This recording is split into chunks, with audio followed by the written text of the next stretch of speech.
ನಮಸ್ಕಾರ ಎಲ್ಲರಿಗೂ, welcome back to my channel. ನಾ ಇವತ್ತು ಎಳ್ಳಮಾಸಿ ಸ್ಪೆಷಲ್ ಜೋಳದ ಕಡುಬು ಮತ್ತು ಬಜ್ಜಿ ಹೆಂಗೆ ಮಾಡಬೇಕು ಅಂತ ತೋರಿಸ್ತೀನಿ ರೀ. ನಾ ಇಲ್ಲಿ ನೀವು ಅನ್ಕೋತೀರಿ ಬಜ್ಜಿ ರೆಸಿಪಿ ಅಂದ್ಕೊಂಡು ಇದೇನೆಲ್ಲ ಕೈಪಲ್ಲಿ ತೋರಿಸತ್ತಾಳ ಅಂತೇಳಿ. ಬಜ್ಜಿ ಅಂದ್ರೆ ಇದು ಉಳ್ಳಾಗಡ್ಡಿ ಬಜ್ಜಿ ಅಲ್ರಿ, ಇದು ಜೋಳದ ಕಡುಬಿನ ಸಂಗಟ ಎಳ್ಳಮಾಸಿಗೆ ಸ್ಪೆಷಲ್ಲಾಗಿ ಉತ್ತರ ಕರ್ನಾಟಕದ ಮಾಡೋ ಬಜ್ಜಿ ರೀ. ಇದ್ರಾಗ ನಾವು ಎಲ್ಲ ಥರ ಕೈಪಲ್ಯ ಹಾಕ್ತೇವೆ ರೀ. ನಾ ಇಲ್ಲಿ ಏನೇನು ಕೈಪಲ್ಯ ಹಾಕತ್ತೀನಿ ತೋರಿಸ್ತೀನಿ ರೀ. ನಾ ಇಲ್ಲಿ ತೊಗೊಂಡಿನಿ ರೀ ಒಂದು ಸ್ವಲ್ಪ ಸೌಂತಿಕಾಯಿ, ಖಗ್ ಟಮಾಟೋ, ಪಾಲಕ್, ಹುಂಚಿನ ಬದ್ನಿಲ್ಕಾಯಿ, ಶೇಂಗಾ ಎಲ್ಲ ತೊಗೊಂಡಿನಿ ರೀ. ನಾ ಇಲ್ಲಿ ಪೈಲಾನೆ ಕುಕ್ಕರ್ದಾಗ ಹುಳುಲಿ ಮುಕುಣಿ ಎಲ್ಲ ಹಾಕ್ಕೊಂಡು ಚಿಟ್ಟಿ ತೊಗೊಂಡಿನಿ ರೀ. ಈಗ ಏನು ಮಾಡ್ತೀನಂದ್ರೆ ಅದ್ರಾಗೆಲ್ಲ ಕೈಪಲ್ಯ ಕಟ್ ಮಾಡ್ಕೊಂಡಿದ್ದೇವಲ್ಲ ರೀ, ಎಲ್ಲ ಕೈಪಲ್ಯ ಮತ್ತು ಪಲ್ಯ ದಿನಸ ಎಲ್ಲ ಹಾಕಿ ಇನ್ನೂ ಒಂದೆರಡು ಚಿಟ್ಟಿ ಹೊಡ್ಸ್ಕೊಳ್ಳೋಣ ರೀ. ನಾ ಇಲ್ಲಿ ಪಾಲಕ, ಹುಂಚಿನ ಒಂದು ಸ್ವಲ್ಪ ಮ್ಯಾಲೆ ನೀರು ಹಾಕಿ ಡಕ್ಕಣ್ ಮುಚ್ತೀನಿ ರೀ ಕುಕ್ಕರ್ ಮುಚ್ಚಿ ಒಂದೆರಡು ವಿಜಲ್ ಕೂಗ್ಸಂಬ್ರಿ. ಯಾಕಂದ್ರೆ ಬ್ಯಾಳಿ ಅವೆಲ್ಲ ಮೊದಲೇ ಕುದ್ದವ್ರಿ.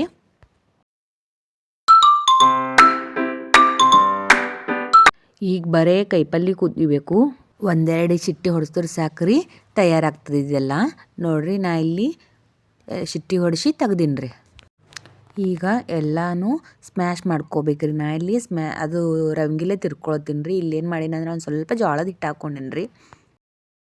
ಅಂದ್ರೆ ಜೋಳದ ಹಿಟ್ಟಿನಿಂದ ಒಂದು ಥಿಕ್ನೆಸ್ ಬರ್ತದೆ ನೋಡ್ರಿ ಅದಕ್ಕೆ. ಈಗ ಏನು ಅದಕ್ಕೆ ಒಗ್ಗರಣೆ ಕೊಟ್ಕೋಬೇಕ್ರಿ. ನಾ ಒಗ್ಗರಣೆ ಕೊಟ್ಕೊಳಕ್ಕೆ ಒಂದು ಬೊಗೋಣಿ ಇಟ್ಕೊಂಡು ಒಂದು ಸ್ವಲ್ಪ ಎಣ್ಣೆ ಹಾಕ್ಕೊಂಡು ಎಣ್ಣೆ ಕೈದ್ಮೇಲೆ ಜೀರಿಗೆ ಸಾಸಿವೆ ಹಾಕೋತೀನಿ ರೀ. ಮತ್ತು ಬೆಳ್ಳುಳ್ಳಿ ಹಾಕೋತೀನಿ ರೀ. ಬೆಳ್ಳುಳ್ಳಿ ಒಂದು ಸ್ವಲ್ಪ ಕೆಂಪಾದ್ಮೇಲೆ ಕಡಿಪತ್ತ ಹಾಕೋತೀನಿ ರೀ ಹಸಿದು. ಈಗೇನು ಮಾಡ್ತೀನಿ ಅಂದ್ರೆ ಒಂದು ಸ್ವಲ್ಪ ಎಳ್ಳು ಹಾಕೋತೀನಿ ರೀ. ಈಗ ಥಂಡಿ ಅಲ್ಲ, ಎಳ್ಳು ಹಾಕ್ಕೊಂಡ್ರೆ ಅದ್ರ ಟೇಸ್ಟೇ ಬೇರೆ ಬರ್ತದೆ ನೋಡಿರಿ. ಎಳ್ಳು ಹಾಕ್ಕೊಂಡು ಹುರ್ಕೊಂಡು ಮ್ಯಾಲೆ ಒಂದು ಸ್ವಲ್ಪ ಅರಿಶಿಣ ಹಾಕೋತೀನಿ ರೀ, ಒಂದು ಅರ್ಧ ಟೇಬಲ್ ಸ್ಪೂನಷ್ಟು ಹಾಕ್ಕೊಂಡಿನಿ ರೀ. ಒಂದು ಅರ್ಧ ಸ್ಪೂನಷ್ಟು ಹಾಕ್ಕೊಂಡು ಮಿಕ್ಸ್ ಮಾಡ್ಕೊತೀನಿ ರೀ. ಇದೆಲ್ಲ ಮಿಕ್ಸ್ ಆದಮೇಲೆ ಏನು ಮಾಡ್ತೀನಿ ಅಂದ್ರೆ ಅವಾಗೆ ಕುದಿಸ್ಕೊಂಡು ಎಲ್ಲ ಸ್ಮ್ಯಾಶ್ ಮಾಡ್ಕೊಂಡು ಇಟ್ಕೊಂಡಿದ್ದೀವಲ್ಲ ರೀ ಕೈಪಲ್ಯ ಮತ್ತು ಬ್ಯಾಳಿ ಎಲ್ಲ ಹಾಕ್ಕೊಂಡು ನಿಮ್ಗೆ ಎಷ್ಟು ಬೇಕು ಅಷ್ಟು ಅಳಸ್ ಮಾಡ್ಕೊಬೋದು ನೀರು ಹಾಕ್ಕೊಂಡು. ಈಗ ಅದೆಲ್ಲ ಮಿಕ್ಸ್ ಮಾಡಿಕೊಂಡು ನಾ ಏನು ಮಾಡ್ತೀನಿ ಅಂದ್ರೆ ಎಷ್ಟು ಬೇಕು ಅಳಸೋದು ಅಷ್ಟು ನೀರು ಹಾಕ್ಕೊಂಡು ಅದ್ರ ಕನ್ಸಿಸ್ಟೆನ್ಸಿ ಅಡ್ಜಸ್ಟ್ ಮಾಡ್ಕೊತೀನಿ ರೀ. ನೀವು ಅಳಸ್ಬೇಕಂದ್ರೆ ಗಟ್ಟಿ ಬೇಕಂದ್ರೆ ಗಟ್ಟಿ ಇಟ್ಕೊಬೋದು ರೀ. ಭಾಳ ಅಳಸ್ನೂ ಇಟ್ಕೊಬೇಡ್ರಿ ಮತ್ತು ಭಾಳ ಗಟ್ಟಿನೂ ಇಟ್ಕೊಬೇಡ್ರಿ. ಕಡುಬಿನ ಸಂಗಟ ಹಚ್ಕೊಳಕ್ಕೆ ನಿಮ್ಗೆ ಎಷ್ಟು ಬೇಕಲ್ಲ ಅಷ್ಟೇ ಇಟ್ಕೋರಿ. ಅದು ಕುದ್ದು ಇನ್ನೂ ಸ್ವಲ್ಪ ಗಟ್ಟಿ ಆಗತ್ತದ ರೀ. ನಾ ಇಲ್ಲಿ ಉಪ್ಪು ಹಾಕ್ಕೊಳ್ಳೋದು ರೆಕಾರ್ಡಿಂಗ್ ಮಿಕ್ಸ್ ಆಗ್ಯದ ರೀ. ನೀವು ರುಚಿಗೆ ತಕ್ಕಷ್ಟು ಉಪ್ಪು ಹಾಕೋರಿ. ಉಪ್ಪು ಹಾಕ್ಕೊಂಡು ಚಲೋ ಹೊತ್ನಾಗ ಕುದಿಸ್ಕೊಂಡು ಮ್ಯಾಲೆ ಗಾರ್ನಿಷ್ ಮಾಡಿದ್ರೆ ಬಜ್ಜಿ ರೆಸಿಪಿ ತಯಾರಾಗ್ತದೆ ನೋಡಿರಿ. ಎಷ್ಟು ಚೆಂದಾಗಿ ಬಂದದ, ಗಟ್ಟಿಯಾಗಿ ಬರ್ತದೆ ನೋಡಿರಿ. ಈ ಕನ್ಸಿಸ್ಟೆನ್ಸಿ ಇರ್ಬೇಕು ರೀ. ಅಂದ್ರೆ ಇಷ್ಟು ಗಟ್ಟಿ ಆದ್ರೆ ಸಾಕ್ರಿ, ಕಡುಬಿನ ಸಂಗಟ ಕರೆಕ್ಟ್ ಆಗ್ತದೆ ಹಚ್ಕೊಳ್ಳೋ. ಈಗೇನು ಮಾಡಮಂದ್ರೆ ಕಡುಬು ಮಾಡಮ್ರಿ. ಕಡುಬು ಮಾಡೋಕೆ ಏನು ತೊಗೊಂಡಿದ್ದಂದ್ರೆ ಜೋಳದ ಹಿಟ್ಟು ತೊಗೊಂಡಿನಿ. ಜೋಳದ ಹಿಟ್ಟು ತೊಗೊಂಡದಕ್ಕೆ ರುಚಿಗೆ ಎಷ್ಟು ಬೇಕು ಅಷ್ಟು ನೋಡ್ಕೊಂಡು ಉಪ್ಪು ಹಾಕ್ಕೋರಿ. ಆಮೇಲೆ ಒಂದು ಸ್ವಲ್ಪ ನೀರು ಕಾಸ್ಕೊಂಡು ಹಾಕ್ಕೋರಿ. ನೀರು ಕಾಸ್ಕೊಂಡು ಹಾಕೋದ್ರಿಂದ ಏನಾಗ್ತದಂದ್ರೆ ಕಡುಬು ಚಲೋ ಹೊತ್ನಾಗ ಮೆತ್ತಗಾಗಿ ಬರ್ತವೆ ನೋಡಿರಿ. ಹಿಂಗೆ ನೀರು ಕಾಸ್ಕೊಂಡು ಹಾಕ್ಕೊಂಡು ಒಂದು ಚಮಚಲಿಂದ ಅದು ಚಲೋ ಹೊತ್ನಾಗ ಕಲಿಸ್ಕೋರಿ. ಬಕ್ಕುಳು ಗರಮ್ ಇರ್ತಾವಲ್ಲ ರೀ ನೀರು, ಹಾಗಾಗಿ ಕೈ ಹಾಕಕ್ಕೆ ಹೋಗಬೇಡ್ರಿ. ಹಿಟ್ಟು ಚಲೋ ಹೊತ್ನಾಗ ಚಮಚಲಿಂದ ಕಲಿಸ್ಕೊಂಡ ಮೇಲೆ ಥಂಡನ ನೀರು ಹಾಕ್ಕೊಂಡು ರೊಟ್ಟಿಗೆ ಹೆಂಗೆ ಹಿಟ್ಟು ಕಲಿಸ್ಕೋತೇವಲ್ಲ ರೀ ನಾವು, ಹಂಗೆ ಚಲೋ ಹೊತ್ನಾಗಿ ಹಿಟ್ಟು ಕಲಿಸ್ಕೋಬೇಕಾಗ್ತದೆ ರೀ. ನಾ ಇಲ್ಲಿ ನೋಡಿರಿ ತಣ್ಣಗಾಗ್ಯದ ಈ ಹಿಟ್ಟು, ಅದಕ್ಕೆ ಥಂಡನ ನೀರು ಹಾಕ್ಕೊಂಡು ಹಿಟ್ಟು ಚಲೋ ಹೊತ್ನಾಗ ಕಲಿಸ್ಕೋತೀನಿ ರೀ. ನೋಡಿರಿ ಹಿಂಗೆ ಸ್ವಲ್ಪ ಹಾಕ್ಕೊಂಡು ಕಲಿಸ್ಕೋಬೇಕ್ರಿ. ತಣ್ಣಗಾಗಿರ್ತದೆ, ಈಗೇನಿಲ್ಲ ಕೈ ಹಚ್ಬೋದು ನೀವು. ಹಿಟ್ಟು ಚಲೋ ಹೊತ್ನಾಗ ಮೆತ್ತಗಾಗಿ ಬರ್ಬೇಕು ನೋಡಿರಿ, ಆ ಟೈಪ್ ಕಲಿಸ್ಕೋರಿ ನೀರು ಹಾಕ್ಕೊಂಡು ನೋಡಿಕೊಂಡು. ಸಂಕ್ರಾಂತಿ ಅಂದ್ರೇ ಖುಷಿ ನೋಡಿರಿ ಎಲ್ಲರಿಗೂ. ಯಾಕಂದ್ರೆ ಹೊಲಕ್ಕೆ ಹೋಗ್ತೇವ್ರಿ. ಸಿಟ್ಟಾಗಿದ್ದವ್ರಿಗೆ ಎಲ್ಲಿ ಸಂಕ್ರಾಂತಿ ಅಂದರೆ ಎಲ್ಲಿ ಹೋಗಲ್ಲಲ್ರಿ. ಹೋದರೂ ಎಲ್ಲಿ ಹೋಗ್ತಾರೆ, ಗಾರ್ಡನ್ಗೆ ಹೋಗ್ತಾರೆ ಅಷ್ಟೇ ನೋಡಿರಿ.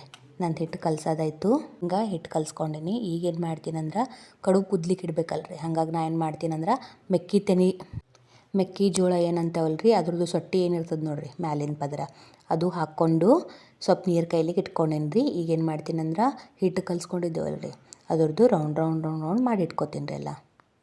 ಇಲ್ಲಿ ನೋಡಿರಿ ನನ್ನ ಮಗಳು ಕೂಡ ಮಾಡತ್ತಾಳ. ಎಷ್ಟು ಚಂದ ಮಾಡತ್ತಾಳ ನೋಡ್ರಿ ಆಕಿನು. ಸಣ್ಣ ಮಾಡತ್ತಾಳ್ರಿ ಆಕಿನು. ಏನಾರೇ ಮಾಡತ್ತಿದ್ದೇವೆ ಅಂದ್ರೆ ಹುಡುಗರು ಸುಮ್ಮ ಕುಂದ್ರಲ್ಲ ನೋಡಿರಿ, ನಾನು ಮಾಡ್ತೀನಿ ಅಂತಾರೆ. ಇಲ್ಲಿ ನೋಡಿರಿ ಈಗ ನೀರು ಕುದ್ಲಿತ್ತವ. ಈಗೇನು ಮಾಡ್ತೀನಿ ಅಂದ್ರೆ ಅದ್ರ ಮೇಲೆ ಮಾಡ್ಕೊಂಡಿರೋ ಎಲ್ಲ ಕಡುಬು ಇಟ್ಕೊತೀನಿ ರೀ. ಎಲ್ಲ ಕಡುಬು ಇಟ್ಕೊಂಡು ಅಷ್ಟು ಕಡುಬು ಹಿಂಗೆ ಮಾಡ್ಕೋಬೇಕ್ರಿ. ನಾ ಎಲ್ಲ ಮಾಡಿ ಇಟ್ಕೊಂಡಿನಿ ಒಮ್ಮೆ. ಈಗೇನು ಮಾಡ್ತೀನಿ ಅಂದ್ರೆ ಎಲ್ಲ ಹಾಕ್ಕೋತೀನಿ ರೀ ಕಡುಬು ಅದ್ರ ಮೇಲೆ. ಇದೇನು ತೆಳಗೆ ಎಲ್ಲಿಗೆ ಹಾಕ್ಕೊಂಡಿರ್ತೇವಲ್ಲ ರೀ, ಹಾಗಾಗಿ ನೀರೇನು ಜಾಸ್ತಿ ಇದು ಹತ್ತಲ್ಲ ರೀ. ಚಲೋ ಹೊತ್ನಾಗ ಗುಮ್ಮಗೈತವ. ಈಗೇನು ಮಾಡೀನಂದ್ರೆ ಮ್ಯಾಲೆ ಢಕ್ಕಣ ಮುಚ್ಚಿ ಬೇಯಿಸ್ಕೊರಿ ನೀವು ಒಂದು 15 ನಿಮಿಷದು. ನೋಡಿರಿ ಈಗ ಎಷ್ಟು ಚಂದ ಕುದ್ದಾವ ನೋಡಿರಿ. ಕಲರ್ ಹ್ಯಾಂಗೆ ಕಾಣಿಸ್ತವೆ ಈಗ, ಒಂಥರ ಕಲರ್ ಶೈನ್ ಹಿಂಗೆ ಕಾಣಿಸ್ತದೆ ನೋಡಿರಿ ಮ್ಯಾಲೆ ಕಲರ್. ನೋಡಿರಿ ನಾ ಈಗೇನು ಮಾಡತ್ತೀನಂದ್ರೆ ಸಜ್ಜಿ ಹಿಟ್ಟಿನೂ ಒಂದು ಸ್ವಲ್ಪ ಕಡುಬು ಮಾಡ್ಕೊಂಡಿದ್ರಿ. ಇದು ಎಳ್ಳ ಮಶಿಗೆ ಸಜ್ಜಿ ಹಿಟ್ಟಿಂದು ಸಜ್ಜಿ ರೊಟ್ಟಿ, ಸಜ್ಜಿ ಕಡುಬು ಇವೇ ಮೇನ್ ನೋಡಿರಿ. ಜೋಳದ ರೊಟ್ಟಿ, ಕಡುಬು, ಶೇಂಗಾ ಹಿಂಡಿ, ಬಜ್ಜಿ, ಭರ್ತ. ನಾ ಕುಂಬಳಕಾಯಿ ಭರ್ತನೂ ಮಾಡಿದ್ದೆ ರೀ. ಇನ್ನೊಮ್ಮೆ ನಿಮ್ಗೆ ಯಾವಾಗಾದರೂ ತೋರಿಸ್ತೀನಿ ರೀ. ನೋಡಿರಿ ಎರಡೂ ಕಡುಬು ಕುದ್ದವ್ರಿ, ಜೋಳದ್ದು ಕುದ್ದವ ಮತ್ತು ಸಜ್ಜಿದ್ದು ಕುದ್ದವ. ಈ ರೀತಿ ಕುದಿಸಿ ತೆಗ್ದೇವಂದ್ರೆ ಕಡುಬು ರೆಡಿ ಆಗ್ತಾವೆ ನೋಡಿರಿ.